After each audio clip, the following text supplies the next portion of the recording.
Okay. ఇప్పుడు first case చెప్పుకున్నాం కదా ఇందాక. 5 కేసెస్ ఉంటాయని పొజిషన్ ఆఫ్ సర్కిల్స్‌లో 5 కేసెస్ ఉంటాయని చెప్పుకున్నాం. ఫస్ట్ కేస్ ఏంటది? ఫస్ట్ కేస్ పొజిషన్ ఆఫ్ సర్కిల్స్‌లో ఫస్ట్ కేస్‌కి డజంట్ మీట్స్ అంటున్నాం. అదేంటది? ఫస్ట్ కేస్ డజంట్ మీట్స్ అయితే ఎలా ఉంటుంది? R1 ప్లస్ R2 వాల్యూ కన్నా C1 C2 వాల్యూ మధ్య డిస్టెన్స్ C1 C2 మధ్య డిస్టెన్స్ ఎక్కువగా ఉంటుంది. అంటే R1 రేడియస్ సమ్ కన్నా C1 C2 మధ్య డిస్టెన్స్ వచ్చి ఎక్కువగా ఉంటుంది. అప్పుడే అవి ఏంటి ఇంటర్సెక్ట్ చేసుకోవు, టచ్ చేసుకోవు కూడా.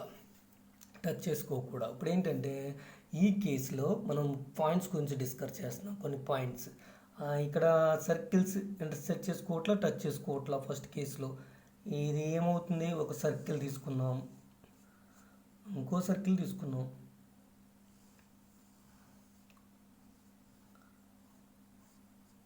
అండి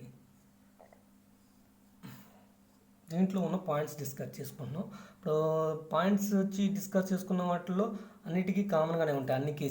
అన్ని కేసెస్కి పాయింట్స్ కామన్గానే ఉంటాయి. వాటి గురించి ఫస్ట్ కేసు డిస్కస్ చేసుకుంటే అన్ని కేసెస్కి ఇంకా తెలిసిపోవచ్చు. కానీ కండిషన్ మాత్రం మారుతుంది. ఫస్ట్ కండిషన్, ఆ కండిషన్ గురించి మనం ఫస్టే మాట్లాడేసుకున్నాం ముందు వీడియోలో. కానీ ఇదే కండిషన్ అంటే ఈ కేసుకి కండిషన్ ఇది. ఒక్కొక్క కేసుకి ఒక్కొక్క కండిషన్ గురించి మనం మాట్లాడేసుకున్నాం ముందు వీడియోలో. రెండు కలిపి చేద్దాం అనుకున్నాం కానీ ఇక్కడ లెంత్ సపోర్ట్ చేయలేదు. ఇప్పుడు చూడండి, ఇక్కడ సెంటర్, ఇక్కడ C1, ఇక్కడ C2, రెండు సర్కిల్స్. అంటే ఇందాక డయాగ్రామ్ ఏంటంటే ఇది R1, ఇది R2 ఈ డిస్టెన్స్, ఇది R1, ఇది R2. ఓకే, ఇప్పుడు మనం ఏం చేస్తున్నానంటే నేను ఈ రెండు సర్కిల్స్ లైన్ కలుపుతున్నాను, రెండు సెంటర్స్ లైన్ కలుపుతున్నాను. అదే వెంబడి ఈ లైన్ వెంబడే రేడియస్ కూడా వేసుకుంటున్నాను. ఓకే, ఆ లైన్స్ అంటే లైన్ C1 C2ని కలిపిన లైన్ అనమాట. C1 C2ని కలిపిన లైన్ సెగ్మెంట్ అది. లైన్ C1 C2ని కలిపిన స్ట్రైట్ లైన్. ఇప్పుడు ఈ ఇంటర్సెక్ట్ చేసుకోనప్పుడు అంటే డజంట్ మీట్ అయినప్పుడు, doesn't touch and doesn't meets అయినప్పుడు రెండు సర్కిల్స్, వాటి యొక్క దీంట్లో ఉన్న పాయింట్స్ గురించి మాట్లాడుతున్నాం. ఫస్ట్ కేసు వచ్చి ఫస్ట్ పాయింట్ ఇది ఏంటంటే, అంటే కేస్ ఇలా ఉన్నప్పుడు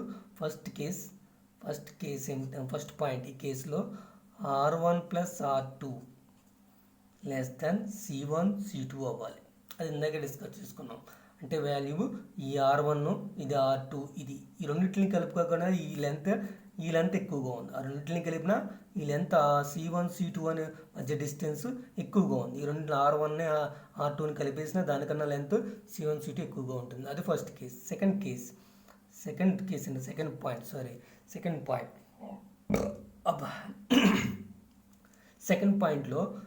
పాయింట్లో ఏం మాట్లాడుతున్నాం అంటే దీనికి ఎన్ని కామన్ ట్యాంజెంట్స్కి ఇవ్వచ్చు. కామన్ ట్యాంజెంట్స్ అంటే రెండు సర్కిల్కి ఒకే లైన్ ట్యాంజెంట్ అవ్వడం అనమాట. అది ట్యాంజెంట్ అంటే ఒకే ఒక పాయింట్ వద్ద సర్కిల్ని టచ్ చేయాలి. అలాంటి కామన్ ట్యాంజెంట్స్ ఎన్ని గీయగలం అంటే రెండు సర్కిల్స్కి కామన్ ట్యాంజెంట్స్ ఈ తోటి గీయగలం.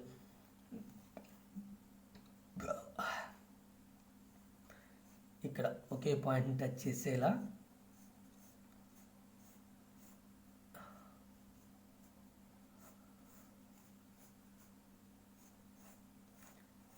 ట్యాంజెంట్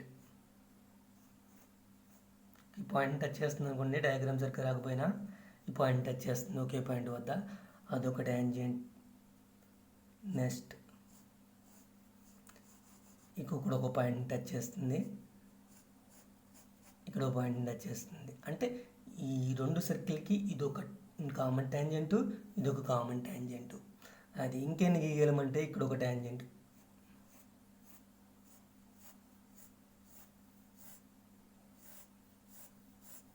అదొకటి. వంకరగా వచ్చిన లైన్ అంటే స్ట్రైట్ లైన్గా ఉండాలి కదా, ట్యాంజెంట్ లైన్. ఇప్పుడు ఇంకొకటి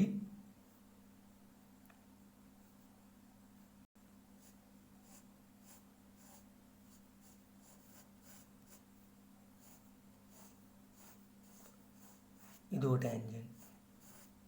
మొత్తంగా టోటల్గా 4 కామన్ ట్యాంజెంట్స్ డ్రా చేయగలిగాం. అంటే ఈ కేసులో సర్కిల్స్ రెండు ఇంటర్సెక్ట్ చేసుకోలేనప్పుడు అంటే డిస్జాయింట్ అంటే కామన్ పాయింట్స్ ఏమీ లేవన్నమాట. టచ్ చేసుకుంటే ఓన్లీ 1 కామన్ పాయింట్ ఉంటుంది, ఇంటర్సెక్ట్ చేసుకుంటే 2 కామన్ పాయింట్స్ ఉంటాయి. ఇక్కడ డజంట్ మీట్స్ అయినప్పుడు దూరంగా ఉన్నప్పుడు ఒకదానికి ఒకటి వేరుగా ఉన్నప్పుడు ఇంకా చెప్పాలంటే క్లియర్గా ఒక కామన్ పాయింట్ కూడా లేదు. అలాంటప్పుడు ఎన్ని కామన్ ట్యాంజెంట్స్ గీయగలం అన్నది క్వశ్చన్. ఇక్కడ ఎన్ని గీయగలము? 1 2 3 4 కామన్ ట్యాంజెంట్స్ డ్రా చేయగలం. 4 కామన్ ట్యాంజెంట్స్ డ్రా చేయగలం. ఇది సెకండ్ పాయింట్ గుర్తుపెట్టుకోవాలి. 4 కామన్ ట్యాంజెంట్స్ డ్రా చేయగలం. థర్డ్ది ఏంటంటే ఇక్కడ ఈ పాయింట్ ఉంది కదా, అంటే ఇప్పుడు ఇంకా చెప్పుకోవాల్సింది ఏంటంటే లోపల నుంచి ఉన్నాయి కదా, అంటే లోపల నుంచి అంటే ఒక సైడ్ ఒక ట్యాంజెంట్కి అటు ఇటు ఉంటున్నాయి సర్కిల్స్. ఈ లోపల నుంచి ఉన్నవి ఇవి రెండు, లోపల నుంచి డ్రా చేయగలిగినవి ఈ రెండు ట్యాంజెంట్స్, లోపల నుంచి డ్రా చేసినవి ఈ రెండు ట్యాంజెంట్స్. ఈ రెండు ట్యాంజెంట్స్ని మనం ఏమని పిలుస్తామంటే లోపల సైడ్ ఉన్న ట్యాంజెంట్స్ని ట్రాన్స్ఫర్ కామన్ ట్యాంజెంట్స్ అంటాం. ట్రాన్స్ఫర్ కామన్ ట్యాంజెంట్స్ అంటాం. ఈ బయట సైడ్ నుంచి ఇలా ఉన్నాయి కదా, అంటే ఒకే సైడ్ ఉన్న సర్కిల్స్ రెండు ఆ ట్యాంజెంట్కి ఒకే సైడ్ ఉన్నాయి. బయట సైడ్ ఉన్న ఈ రెండు ట్యాంజెంట్స్ని ఏమంటామంటే ఈ రెండు ట్యాంజెంట్స్ని డైరెక్ట్ కామన్ ట్యాంజెంట్స్. అంటే దీనికి 4 కామన్ ట్యాంజెంట్స్ ఉన్నాయి, వాటిలో రెండేమో డైరెక్ట్ కామన్ ట్యాంజెంట్స్, రెండేమో transfer common tangents. Transfer common ట్యాంజెంట్కి సర్కిల్ అటు ఇటు ఉన్నది, డైరెక్ట్ కామన్ ట్యాంజెంట్స్కి సర్కిల్స్ రెండు కూడా ఒకే సైడ్ ఉన్నాయి. అంటే బయట సైడ్కి ఉంది ఈ ట్యాంజెంట్, ఇది లోపల సైడ్ నుంచి వచ్చింది. రెండింటి మధ్య లోపల సైడ్ అంటే రెండింటి మధ్యలోంచి వచ్చింది. అవి డైరెక్ట్ కామన్ ట్యాంజెంట్స్. కానీ ఈ థర్డ్ పాయింట్ మనం అది చెప్పుకునేది ఏమి పిలుస్తారన్నది. ఇక్కడ ఈ పాయింట్ ఉంది కదా ట్రాన్స్ఫర్ కామన్ ట్యాంజెంట్, ఇది ట్రాన్స్ఫర్ కామన్ ట్యాంజెంట్. రెండు మీట్ అవుతున్న పాయింట్ని T1 అనుకుందాం. ఈ రెండు మీట్ అవుతున్న పాయింట్ని T1 అనుకుందాం. ఈ రెండు మీట్ అవుతున్న పాయింట్ని T2 అనుకుందాం. డైరెక్ట్ కామన్ ట్యాంజెంట్స్ మీట్ అవుతున్న పాయింట్, రెండు మీట్ అవుతున్న పాయింట్ని డైరెక్ట్ కామన్ ట్యాంజెంట్స్ మీట్ అవుతున్న పాయింట్ని T2 అనుకున్నాం. ట్రాన్స్ఫర్ కామన్ ట్యాంజెంట్ మీట్ అవుతున్న దాన్ని ఏమనుకున్నాం? T1 అనుకున్నాం. ఏదో పేర్లు ఏవైనా పెట్టుకోవచ్చు. ఇక్కడ చూడండి, నెక్స్ట్ ఈ రెండు పాయింట్లు కూడా ఎప్పుడు C1 C2ని లైన్ సెగ్మెంట్ ఉంది కదా, ఆ లైన్ మీదే, దాని ద్వారా పాస్ అవుతున్న లైన్ మీదే ఉంటాయి అన్నమాట. T1 T2 దేని మీద ఉంటాయి? C1 C2 ద్వారా పాస్ అవుతున్న లైన్ మీదే ఉంటాయి అన్నమాట. T1 T2లు ఆ లైన్ మీద లైస్ అవుతూ ఉంటాయి. అంటే ఇప్పుడు ఇక్కడ ట్రాన్స్ఫర్ కామన్ ట్యాంజెంట్ మీట్ అవుతున్న పాయింట్ ఏమో C1 C2 లైన్ మీట్ అవుతున్న వాటి మధ్యలో ఉంది, కానీ ఇది బయట ఉంది కదా, అంటే దీన్ని ఎక్స్టెండ్ చేసామనుకోండి, ఈ లైన్ C1 C2ని కలుపుకోవచ్చిన లైన్ ఎక్స్టెండ్ చేసామనుకోండి, అక్కడ ఉంటుంది అనమాట ఇది T2 అనేది. డైరెక్ట్ కామన్ ట్యాంజెంట్స్ మీట్ అవుతున్న పాయింట్ ఏమో ఎక్స్టర్నల్గా ఉంది C1 C2 ద్వారా పాస్ అవుతున్న లైన్ మీద. ఇది ఏమో T1 అనేది ఏమో ఇంటర్నల్గా ఉంది ట్రాన్స్ఫర్ కామన్ మీట్ అవుతున్న పాయింట్. ఇప్పుడు ఈ పాయింట్స్ ఎలా ఫైండ్ అవుట్ చేయొచ్చు అన్నది థర్డ్ పాయింట్. ఈ పాయింట్స్ ఎలా పాయింట్లు T1 అనే పాయింట్, T2 అనే పాయింట్, లైన్ మీద ఉన్న పాయింట్స్ ఎలా ఫైండ్ అవుట్ చేయొచ్చు అన్నది ఇప్పుడు థర్డ్ పాయింట్. ఇక్కడ ఏంటంటే ఫర్ సపోజ్ C1 అనేది x1 y1 అనుకుందాం, C2 అనేది x2 y2 అనుకుందాం, x2 y2 అనుకుందాం. అప్పుడు ఏమైనదంటే మనకి స్ట్రైట్ లైన్స్లో ఏముంటుంది? స్ట్రైట్ లైన్స్లో ఒక పాయింట్ ఉన్నది, ఆ పాయింట్ AB అనే పాయింట్ని డివైడ్ చేస్తున్నప్పుడు, AB అనే పాయింట్ డివైడ్ చేస్తున్నప్పుడు ఇక్కడ P అనే పాయింట్ డివైడ్ చేస్తుంది అనుకుందాం, M:n రేషియోలో డివైడ్ చేస్తుంది అనుకుందాం.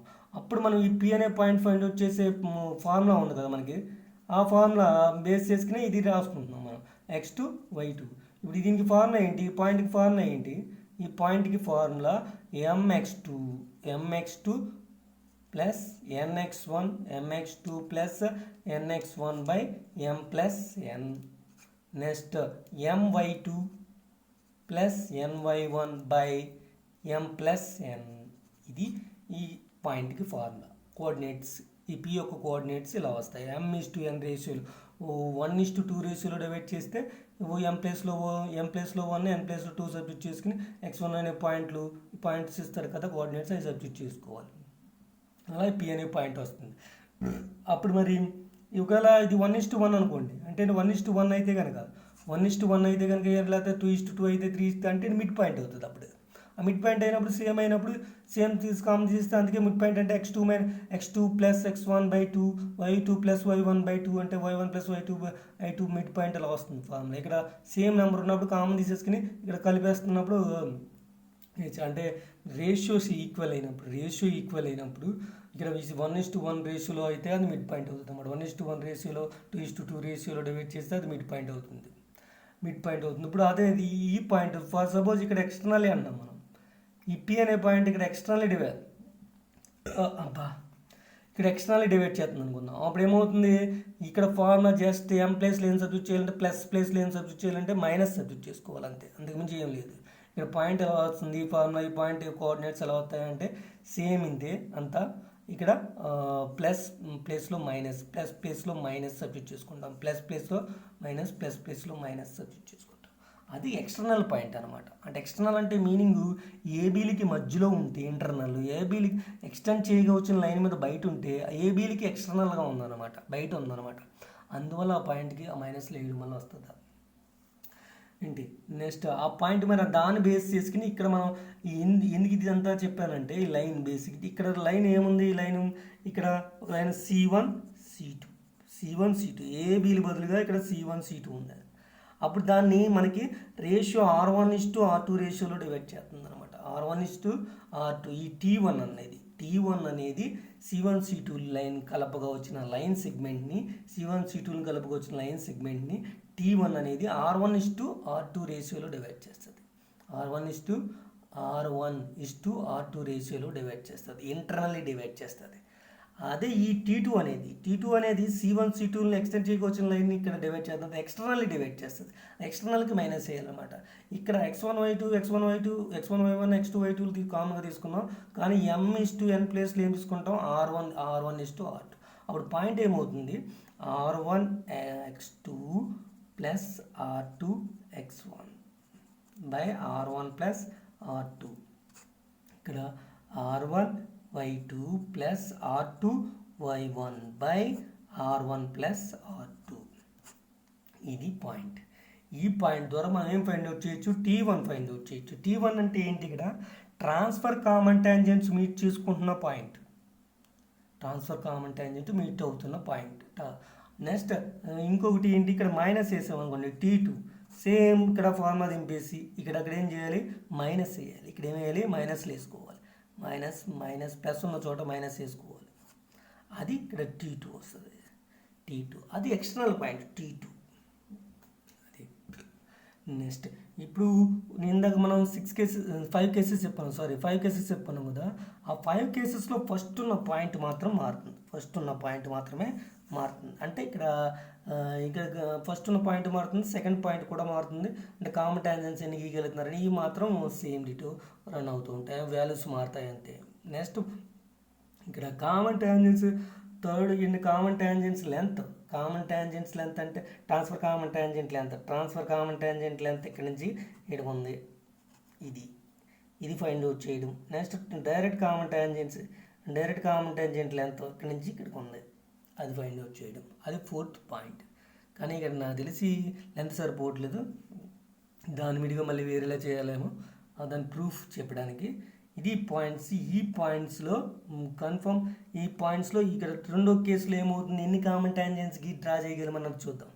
ఎన్ని కామన్ టాంజెంట్స్ డ్రా చేయగలమనేది చూసి ఇక్కడ 4th పాయింట్గా చెప్పేస్తున్నాను. ఏంటంటే అది డైరెక్ట్ ఇక్కడ ట్రాన్స్ఫర్ కామన్ టాంజెంట్ లెంత్ ఏంటంటే ఇక్కడి నుంచి ఇక్కడికి length root of transfer common tangent length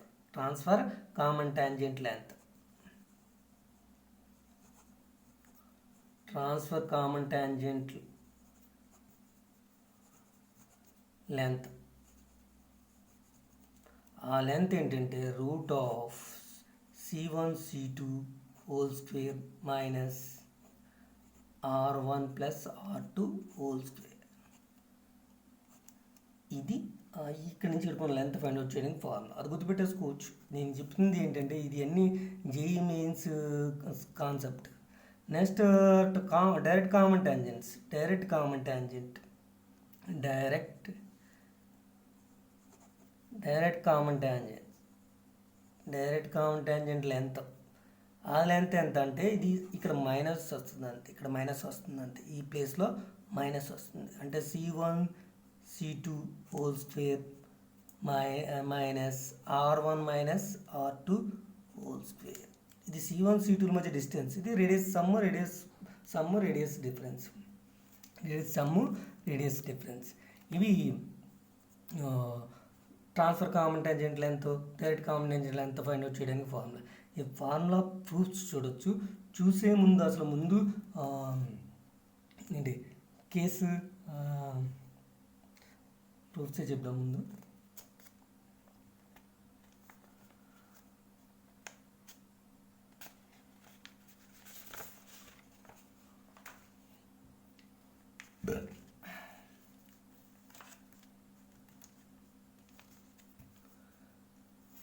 first కేసులో ఇప్పుడు మనం డ్రా చేసిన ఇక్కడ ఈ లెంత్ మళ్ళీ డ్రా చేస్తున్నాను, ఆ డయాగ్రాము ప్రూఫ్ చేయడానికి. Direct transfer common tangent length.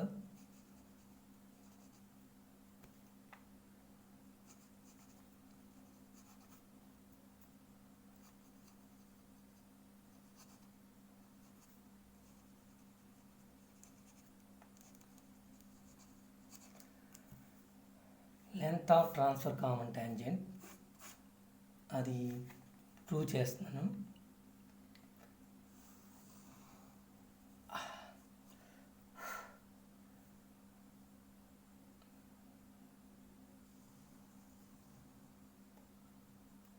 Diagram సరిగ్గా అది చిన్నగా తీసుకోవాలి, ఒకటి పెద్దగా తీసుకోవాలి, ఎందుకంటే మీట్ అవుతున్న పాయింట్స్ రావాలి కదా. ఇక్కడ ఈక్వల్గా ఉన్నా ఏమవుతుందో ఫార్ములా బట్టి మీరు తర్వాత చెప్తాను.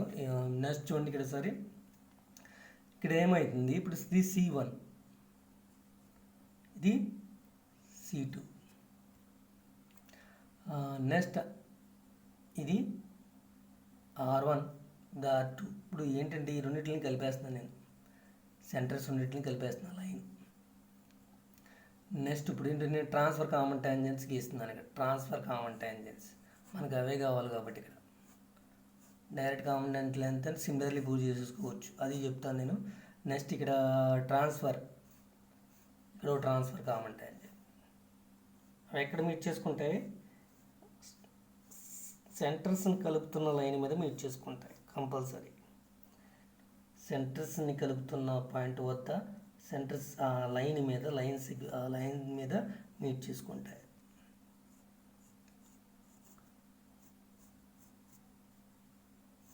అందువల్ల మనం ఆ లైన్ మీద పాయింట్ అంటే సెట్టింగ్ పాయింట్ వచ్చేలా తీసుకోవాలి. ఇప్పుడు మనకి కొద్దిగా ఇక్కడ ఏంటంటే ఇప్పుడు మనకి ఏ లెంత్ కావాలంటే ఇక్కడ టచ్ చేసుకుంటుంది ట్రాన్స్ఫర్ కామన్ టాంజెంట్, అది ఏ అనుకుందాం, ఇక్కడ టచ్ చేసుకుంటుంది, ఇదే కదా ఒకే టాంజెంట్, ఇది బి అనుకుందాం. ఇప్పుడు మనకి ఈ లెంత్ కావాలి, ఏ లెంత్ కావాలంటే ఏ నుంచి బీకి ఉన్న లెంత్ కావాలి. దానికి ఇప్పుడు ఫార్ములా క్రియేట్ చేయబోతున్నాం, మనం డెరైవ్ చేయబోతున్నాం. సరే, అప్పుడు ఏమవుతుందంటే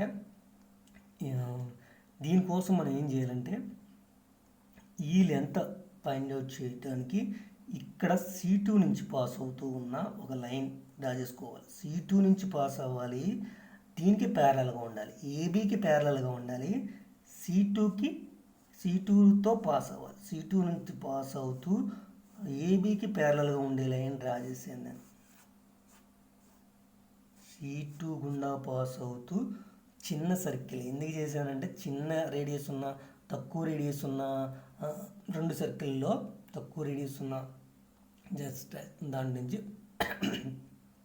C2 నుంచి పాస్ అవుతూ ఏబీ లెంత్ కనుగొనాలో మనం, దానికి ప్యారలల్గా ఓ లైన్ గీసాను. అంటే అప్పుడు దీని నుంచి మీకు అర్థం కావాల్సింది ఏంటంటే దీనికి ప్యారలల్గా ఉంది అంటే ఇక్కడ నుంచి నెక్స్ట్ ఇక్కడ సెంటర్ నుంచి ఇప్పుడు మీకు తెలిసింది, సెంటర్ నుంచి మనం టాంజెంట్కి లైన్ చేసామంటే పర్పెండిక్యులర్ అవుతుంది ఇక్కడ ఇటు పాయింట్ వద్ద. అంటే సెంటర్ నుంచి టాంజెంట్కి ఒక పాయింట్ డ్రా చేస్తే కాంటాక్ట్ పాయింట్ ఉంటుంది కదా, టాంజెంట్ టచ్ చేస్తున్న పాయింట్, అక్కడికి మనము డ్రా చేసినప్పుడు ఇది పర్పెండిక్యులర్, అది పర్పెండిక్యులర్గా ఉంటుంది. పర్పెండిక్యులర్ ఇక్కడ మనం టాంజెంట్ డ్రా చేసాం అనుకోండి, ఆ పాయింట్కి మనం కలిపిన సెంటర్ నుంచి అది పర్పెండిక్యులర్గా ఉంటుంది అనమాట. ఎక్కడ టాంజెంట్ గీసినా అది పర్పెండిక్యులర్గా ఉంటుంది. ఆ టాంజెంట్కి ఇక్కడ టాంజెంట్ ఉంది, ఇలా డ్రా చేసామనుకోండి, మనం కలిపామనుకోండి లైన్, అది పర్పెండిక్యులర్గా ఉంటుంది అనమాట. ఇప్పుడు దీన్ని ఎక్స్టెండ్ చేసాను, ఈ పర్పెండిక్యులర్ని ఇక్కడికి ఎక్స్టెండ్ చేశాను, ఇక్కడ కూడా పర్పెండిక్యులర్గా ఉంటుంది. ఎందుకని ఇది లైన్ ప్యారల్, ఇది దీనికి ఏబి అనే లైన్కి ఇది ప్యారల్గా ఉంది కదా, అంటే ఈ లైన్ దీనికి పర్పెండిక్యులర్గా ఉంటే ఇక్కడ కూడా పర్పెండిక్యులర్గా ఉంటుంది కదా, ఇక్కడ కూడా పర్పెండిక్యులర్గా ఉంటుంది కదా, ఇది కూడా పర్పెండిక్యులర్గా. ఈ రెండు లైన్లు ప్యారల్ అయినప్పుడు ఇవి ఏబి లైను అండ్ C2 గుండా పాస్ అవుతున్న దీన్ని ఏదో అనుకుందాం, డి అనుకుందాం, డి.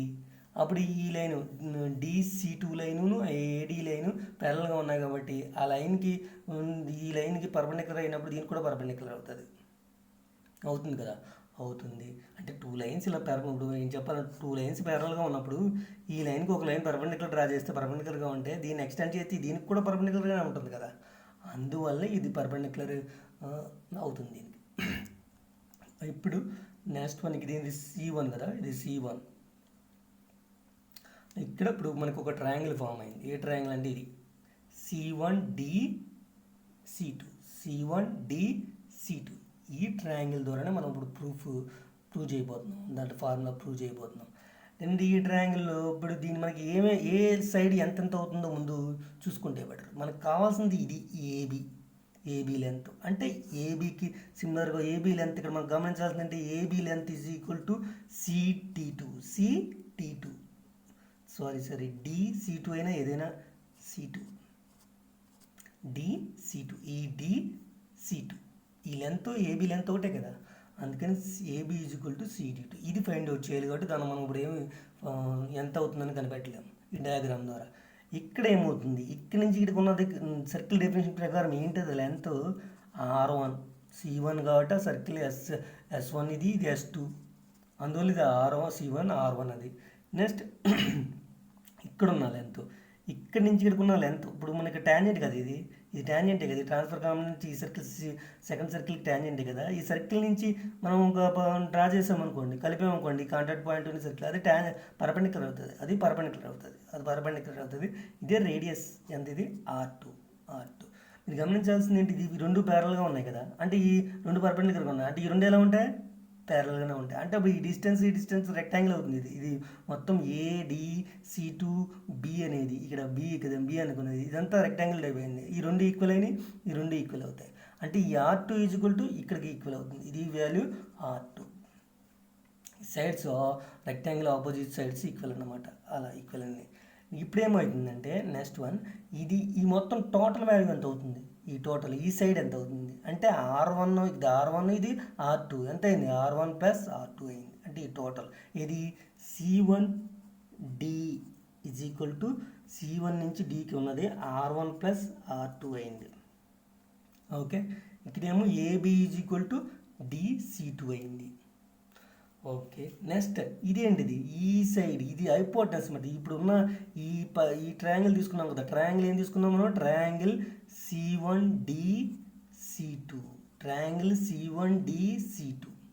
ఆ ట్రయాంగిల్ తీసుకున్నాం, ఈ ట్రయాంగిల్. అప్పుడు ఆ ట్రయాంగిల్లో మనకి ఈ C1C2 అనేది హైపోటెనస్ అవుతుంది, C1C2 అనేది హైపోటెనస్ అవుతుంది. అదే ట్రయాంగిల్ పక్కన సెపరేట్గా గీద్దాము, అదే షేప్లో ఇలా ఉంది. ఇదేమో C1C2ని కలిపాం, ఇది C1, ఇది C2, ఇది పర్పెండిక్యులర్, ఇదేమో D. ఓకే, ఇది D. ఇక్కడి నుంచి ఇక్కడికి మనకు R1, ఇదేమో R2 వచ్చింది. అప్పుడు ఈ రెండు మొత్తం కలిపి ఎంత వచ్చింది, R1 ప్లస్ R2 వచ్చింది. నెక్స్ట్ ఇది పర్పెండిక్యులర్గా ఉంది ఇక్కడ. అప్పుడు ఇది సైడు, ఇదేంటిది హైపోటెనస్, అంటే ఇది హైపోటెనస్ అన్నమాట. హైపోటెనస్ అంటే ఏంటి, C1C2 ఇక్కడ హైపోటెనస్ అంటే ఇక్కడ వాల్యూ. ఇప్పుడు ఏంటంటే పైథాగరస్ రూల్ అప్లై చేస్తుంది, దీంట్లో పైథాగరస్ రూల్ ప్రకారం ఏమవ్వాలి, side square plus side square is equal to hypotenuse square. అంటే ఈ రెండు సైడ్స్ DC2 స్క్వేర్ ప్లస్ ఏంటిది DC1 square is equal to dC2 square plus dC1 square is equal to C1 C2 square C1 C2 square. ఇవి Pythagoras rule ప్రకారం sorry నాకు కొద్ది బాగాలేదు. C1 C2 మధ్య డిస్టెన్స్ ఇలా ఉంది. C1 C2 ఇప్పుడు మనకు ఫైండ్ అవుట్ చేయాల్సింది ఏంటి? ఏబి అంటే ఏంటి? dC2 అది కావాలి. అంటే ఏంటి? ఈ సైడ్ షిఫ్ట్ చేయాలి, ఇది అటు సైడ్ షిఫ్ట్ చేయాలి. షిఫ్ట్ చేస్తున్నప్పుడు ఇప్పుడు ఏమవుతుందంటే dC2 whole square is equal to C1 C2 whole square minus dC1 whole square. ఇది సైడ్ షిఫ్ట్ చేశాను అంతే, అది ప్లస్ ఉన్నది వాల్యూ మైనస్ అయింది. ఇప్పుడు మనకు కావాల్సింది dC2 అంటే స్క్వేర్ ఇట్ వచ్చేసింది root of C1 C2 whole square minus dC1 whole square. ఇక్కడ C1 C2 మధ్య డిస్టెన్స్ అంటే మనం సర్కిల్స్ ఇస్తారు కాబట్టి వాటి సెంటర్స్ ఫైండ్ అవుట్ చేసి వాటి సెంటర్స్ మధ్య డిస్టెన్స్ ఫైండ్ అవుట్ చేసి వచ్చింది. dC1 C2 అంటే ఏంటి? ఇక్కడ dC1 అంటే సారీ C1 C2 dC1 మధ్య డిస్టెన్స్ ఎంత? dC1 అంటే మనకి R1 ప్లస్ R2 dC1 అంటే dC1 అన్నా dC1 అన్నా C1D అన్నా ఒకటే కదా. ఇక్కడ తీసుకుంటే ఏంటి అవుతుంది? Is equal to root of C1 C2 whole square minus ఇది ఏంటిది? R1 plus R2 whole square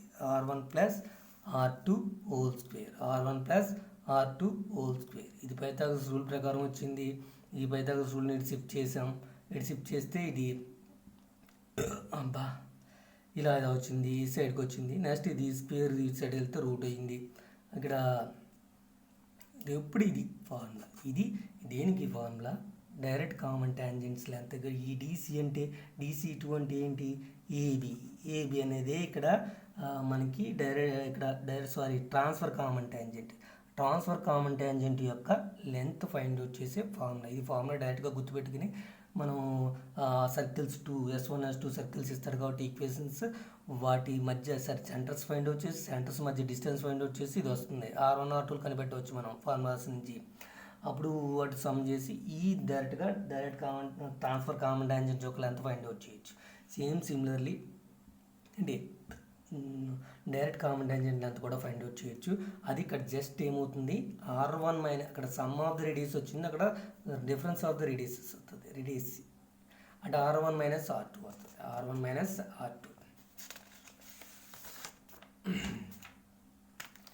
అది చూద్దాం ఇప్పుడు. length of direct common tangent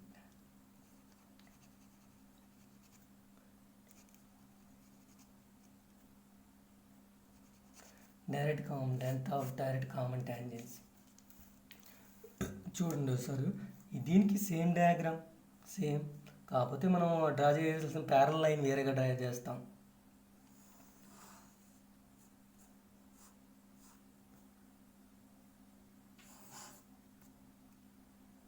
C1 C2 లైన్స్ని ఈ లైన్ కలిపాం, C1 C2ని కలిపాం. ఇప్పుడు డైరెక్ట్ కామన్ ట్యాంజెంట్స్ ఎలా ఉంటాయి? ఇలా డైరెక్ట్ కామన్ ట్యాంజెంట్ ఏంటి? బయట నుంచి పాస్ అవుతుంది. సర్కిల్ రెండు కూడా ఆ ట్యాంజెంట్కి ఒకే సైడ్ ఉంటుంది, అంటే సర్కిల్ మధ్యలోంచి పోవట్లా, రెండు సర్కిల్ బయట నుంచి పోతుంది. నెక్స్ట్ ఇక్కడ కూడా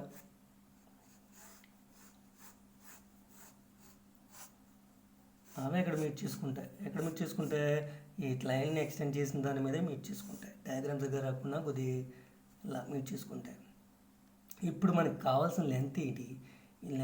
ఇది ఇక్కడ టచ్ చేసుకుందాం అనుకుందాం.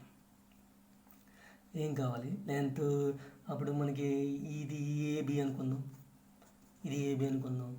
అప్పుడు ఇది కలుపుదాం. C1 ఏబి కలిపాను అంటే ఇదేంటిది? లెంత్ R1, ఇదేమో R2, ఈ లెంత్. ఇప్పుడు మనం ఏం చేస్తాం? రేడియస్ ఇది తక్కువ కదా, దీనికి ప్యారలల్గా ఏబీకి ప్యారలల్గా C2 నుంచి దీనికి మనకు పర్పెండిక్యులర్ అంటే ప్యారలల్ డ్రా చేస్తాం, పర్పెండిక్యులర్ అంటే దీనికి ప్యారలల్గా డ్రా చేసుకున్నాం. దీనికి ప్యారలల్గా అంటే ఇక్కడ ఉన్నది ఈ రెండు, ఇది ప్యారలల్గా దీంట్లోంచి ఇలా కట్ చేస్తున్నప్పుడు దీన్ని కంపల్సరీ కట్ చేస్తుంది. దీనికన్నా ఎక్కువ పోదు, ఇక్కడికి పోదు. ఎందుకనంటే ఈ రేడియస్ తక్కువ, మనం తీసుకున్నది ఈ R2 తక్కువ, R1 ఎక్కువగా తీసుకున్నాం కాబట్టి ఏబీకి ప్యారలల్గా డ్రా చేస్తున్నప్పుడు ఈ లైన్ ఇలా వచ్చింది. ఈ డ్రా ఎక్కువైంది, ఈ లైన్ వచ్చింది. మనకి ఇక్కడ డయాగ్రామ్ కుదరలేదు కానీ ఇలా వస్తుంది, సర్కిల్ ఇలా వచ్చింది అనుకుందాం. అప్పుడు ఇక్కడ వరకు ఎక్స్టెండ్ అయింది అనుకుందాం. ఈ లైన్ ఇలా ఉందనుకుందాం. అప్పుడు ఏంటంటే సర్కిల్ ఇలాగా ఇక్కడ పాయింట్ ఇలా ఉంది. ఇక్కడ ఏంటంటే ఇది డ్రా చేసినప్పుడు ఇక్కడ ప్యారలల్ లైన్, దేనికి ప్యారలల్గా డ్రా చేసాం ఈ లైన్, ఇక్కడ ఏబీకి ప్యారలల్గా డ్రా చేసాం. అప్పుడు కంపల్సరీ ఈ R1 అనేది ఉంది కదా, ఈ C1A అనేదని R1 R2 కన్నా ఎక్కువ కాబట్టి ఈ లెంత్ ఈ రెండింటి మధ్య ఏంటి ఈ లైన్కి ఏబి అనే లైన్కి మధ్య డిస్టెన్స్ ఎప్పుడు ఏముంటుంది, R2 ఉంటుంది. ఇక్కడ R2 ఉంటుంది, ఇక్కడ R2 ఉంటుంది, ఇక్కడ ఏముంటుంది R2 ఉంటుంది. ఎందుకంటే ఇప్పుడు మరి మనం ఇక్కడ ఈ లెంత్ ఎంత R2, దీనికి ప్యారలల్గా అంటే ఇక్కడున్న ఏబీకి ప్యారలల్గా లైన్ గీయాలంటే ప్యారలల్ లైన్స్ మధ్య డిస్టెన్స్ ఎలా ఉంటుంది, ఇక్కడ డిస్టెన్స్ సేమ్, ఇక్కడ ఎంత ఉంటే ఇక్కడ కూడా అంతే ఉంటుంది, ఇక్కడ కూడా అంతే ఉంటుంది, అంతా ఒకటే కదా లెంత్. ఇక్కడ R2 ఉందనుకోండి, ఇక్కడ R2 ఉంటుంది, ఇక్కడ R2 ఉంటుంది. అంటే మరి ఇక్కడ నుంచి పాస్ అవుతుంది. ఇక్కడి నుంచి ఇక్కడ డిస్టెన్స్ ఈ పాయింట్ కంపల్సరీ ఇక్కడ నుంచి ఇక్కడ ఉన్న డిస్టెన్స్ ఎంత, బీకి C2కి ఉన్న డిస్టెన్స్ ఎంత, R2A. అంటే మరి అక్కడి నుంచి పాస్ అవుతున్నప్పుడు ఇక్కడ డిస్టెన్స్ స్టార్టింగ్లో ఎంత ఉంది, ఈ లైన్కి ఇక్కడ పాయింట్, ఈ పాయింట్ మీద ఇక్కడి నుంచి R2 అవుతుంది. ఇది R2. మరి ఇక్కడ R2, ఇది R2, ఇది R2, ఇది R2, ఇది R2 ఇక్కడ పోయింది. ఇది ఎంత, ఇది అవుతుంది R2 అవుతుంది, ఇది R2 అవుతుంది. సర్కిల్ నేను ఇలా ఎక్స్టెండ్ చేశాను, అంటే డయాగ్రామ్ కుదరలేదు ఇక్కడికి ఎదురండి. అంటే ఈ లెంత్ ఎక్కువ కనిపించడం కోసం అలా చేశాను. ఈ లెంత్ మరి సమానంగా ఈక్వల్గా అనిపించింది, సర్కిల్ డ్రా చేయకపోవడం మూలంగా ఇది కిందకి మ్యాచ్ అయిపోవడంతో ఇక్కడికి ఈక్వల్గా ప్యారల్గా వచ్చేసింది లైన్. ఇది రేడియస్ తక్కువ కాబట్టి సెంటర్స్ ఒకే ప్లేస్లో, సెంటర్స్ ఒకే లైన్ మీద తీసుకోవాలి కాబట్టి లైన్ అలా పెరిగిపోయింది. అందుకే డయాగ్రామ్ అలా వచ్చింది. ఇక్కడి నుంచి చూసుకోండి అండి, సెంటర్స్ ఒకే లైన్ మీద తీసుకుంటే ఈ రేడియస్ ఎక్కువైనప్పుడు, ఈ రేడియస్ తక్కువైనప్పుడు కంపల్సరీ ఈ సర్కిల్ కిందకి దిగుతుంది, ఈ సర్కిల్ పైకి ఉంటుంది కొద్దిగా. అప్పుడు ఈ లైన్ ఇలా గీస్తున్నప్పుడు అది ఇలా క్రాస్కి ఇలా వస్తుంది, ఇటు ఎల్లేబుల్ పైకి వెళ్తుంది, ఇటు కిందకి వస్తుంది. అది మీకు కనిపించడం కోసం నేను సర్కిల్ని పెంచాను అంతే. ఒకవేళ రేడియస్ ఈక్వల్ అయిపోయినాయి అనుకోండి వేరే, అప్పుడు రేడియస్ ఈక్వల్ అయిపోతుంది.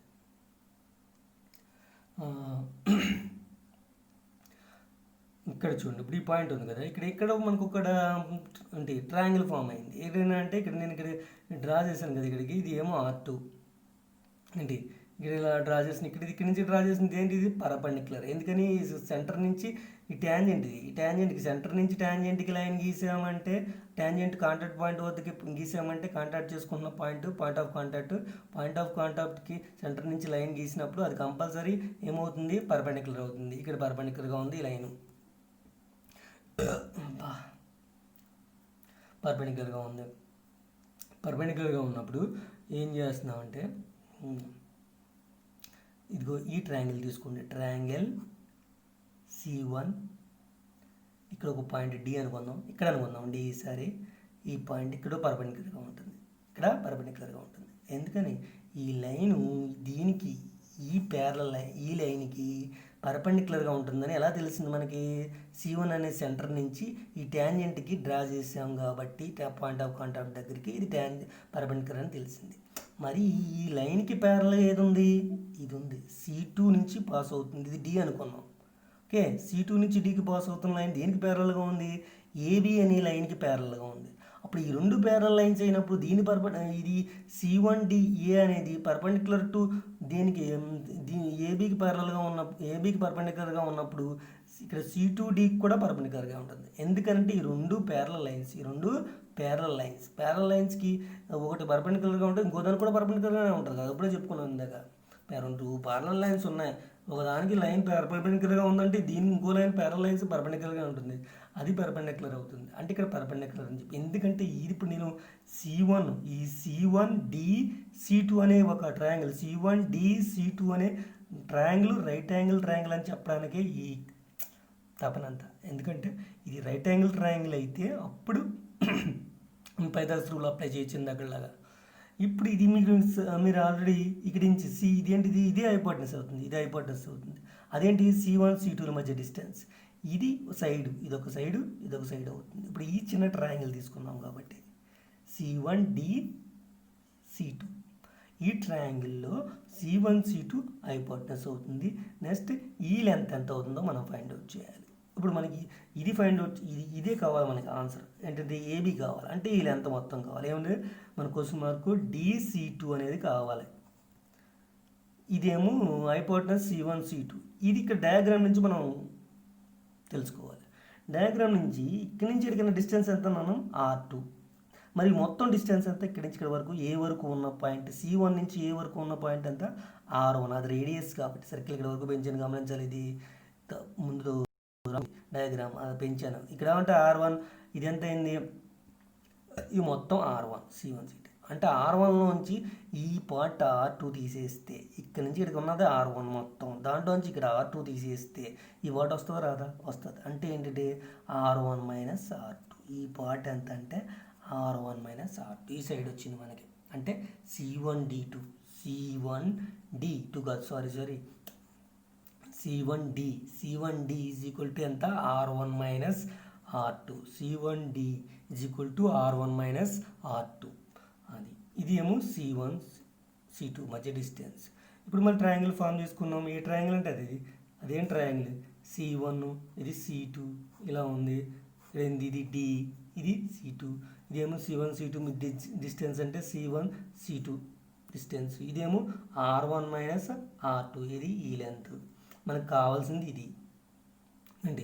ఇప్పుడు పైథాగరస్ రూల్ అప్లై చేసి ఇది పర్పెండిక్యులర్ కాబట్టి ఈ ట్రయాంగిల్ని నేను ఇక్కడ అర్థం కావడానికి చిన్నగా తీసుకున్నాను. ఇప్పుడు ఏమైందంటే మళ్ళీ పైథాగరస్ రూల్ ఏంటి, C1D²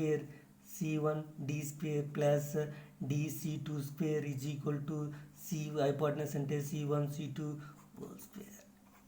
ఇది పైథాగరస్ రూల్ ప్రకారం ఇప్పుడు మనకి ఏం కావాలి, దీంట్లో క్వశ్చన్ మార్క్ DC2 కావాలి. DC2 కావాలి అంటే DC2 ఈజ్ ఈక్వల్ టు ఏమవుతుంది, DC2 whole square is equal to that side తీసుకెళ్తే C1 C2 whole square minus ఇక్కడ దట్ సైడ్ వెళ్ళిపోయింది C1D హోల్ స్క్వేర్ అయింది. ఓకే, ఇప్పుడు వీటిలో మనకి C1 C2 అలాగే ఉంటుంది ఇందాకలాగా. C1D అంటే C1 C2 అలాగే ఉంటుంది. మధ్య డిస్టెన్స్ మనం ఫైండ్ అవుట్ చేసుకోవచ్చు సెంటర్స్ నుంచి డిస్టెన్స్ ఫార్ములా యూజ్ చేసి. ఇక్కడ C1D అంటే ఏంటి, R1 minus R2 whole square. దీని ప్లేస్లో R1 మైనస్ R2 సబ్స్టిట్యూట్ చేశాను. Is equal to C1 C2 whole square. Minus ఉంది మధ్యలో మైనస్.